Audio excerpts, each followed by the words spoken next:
अभी की जो बड़ी खबर है, सबसे पहले दर्शकों तक वो बात मैं पहुंचा दूं। लोकसभा चुनाव के पहले चरण का काउंटडाउन शुरू है। वोटिंग में अब 15 घंटे से भी कम का वक्त बचा है। कल 21 राज्यों की 102 सीटों पर चुनाव है। मतदान केंद्रों पर पहुंच गई है पोलिंग पार्टियां और वोटिंग से पहले मतदान कर्मियों की बाकायदा ट्रेनिंग भी हुई। जो तमाम औपचारिकताएं हर बार होती हैं वो इस बार भी देखने को मिली हैं। ये तस्वीरें भी आप देख रहे हैं। मतदान कराने के लिए जो कर्मचारी पहुंचते हैं पोलिंग बूथ पर, वो पूरे साजो सामान के साथ मौजूद, जगह जगह उनकी तैनाती हो रही है। इन तमाम कर्मचारियों को बाकायदा ट्रेनिंग वगैरह भी दी जाती है।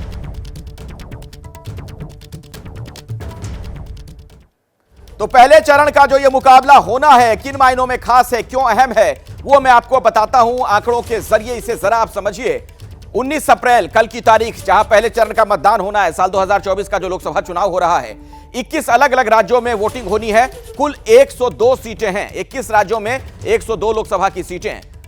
2019 में 102 सीटों की जो तस्वीर थी उसे जरा समझिए। सबसे ज्यादा 40 सीटें तब बीजेपी ने जीती थी और दूसरे नंबर पर डीएमके ने 24 सीटें जीती थी। कांग्रेस ने 15 सीटें जीती थी, अन्य ने 23 सीटें जीती थी। ये वो 102 लोकसभा की सीटें जिनमें कल मतदान होना है। पहले फेज में 1625 कैंडिडेट्स मैदान में हैं, जिनमें 1491 पुरुष हैं, 134 महिलाएं हैं, यानी 8% सिर्फ महिला उम्मीदवार हैं जो टोटल जो मतदान में जो इस प्रत्याशी जो हिस्सा ले रहे हैं।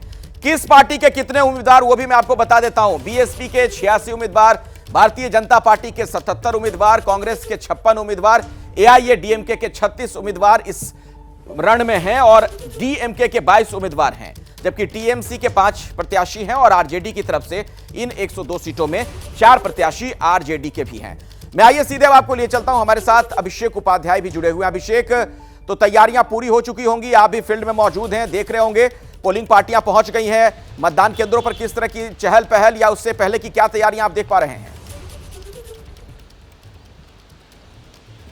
सबसे अहम बात यह है अखिलेश कि ये जो पहला फेज हो रहा है, इस पहले फेज में बहुत सारी चीजें तय हो जाएंगी, जिसे कहते हैं कि चुनाव का मोमेंटम, वो मोमेंटम तय हो जाएगा और बहुत सारे जो नए समीकरण हैं इस लोकसभा चुनाव के पहले, जिस तरह का पॉलिटिकल रीअलाइनमेंट हमको देखने को मिला है। जैसे कि मैं चूंकि गाजियाबाद में अभी हूं, मैं आपको अगर बात बताऊं पश्चिमी यूपी की, यहाँ एक रीअलाइनमेंट हुआ है, बीजेपी और आरएलडी साथ आई है। इसका इंपैक्ट क्या होगा जाट वोटरों को लेकर के? जो 8 सीटें हैं उसका एग्जैक्ट जो कमोबेश उसका जो परिणाम है वो सामने आएगा। बिहार में जो सीटें हैं वहां पर जिस तरह से पॉलिटिकल रीअलाइनमेंट हुआ है, आरजेडी से हट करके जेडीयू बीजेपी के साथ आई है, उसका असर दिखेगा। और आपने अभी साउथ की बात कही, साउथ में बीजेपी ने मिशन साउथ करके विशेष फोकस किया हुआ है। कुल 130 सीटों पर तैयारियां साउथ की हैं। टोटल जो बीजेपी का मकसद है उसमें कितना बीजेपी किस हद तक कामयाब हो पाती है, इसका मोमेंटम भी, शुरुआत भी 19 अप्रैल को हो जाएगी। तो उत्तर से लेकर दक्षिण तक जो पॉलिटिकल रीअलाइनमेंट है, मैं बार बार इस शब्द का इस्तेमाल कर रहा हूं,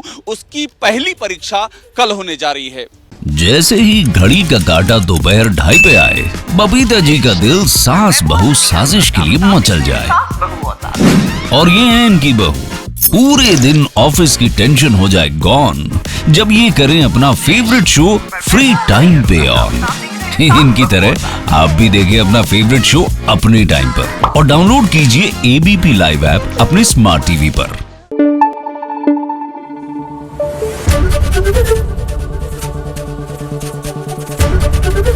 एबीपी न्यूज आपको रखे आगे।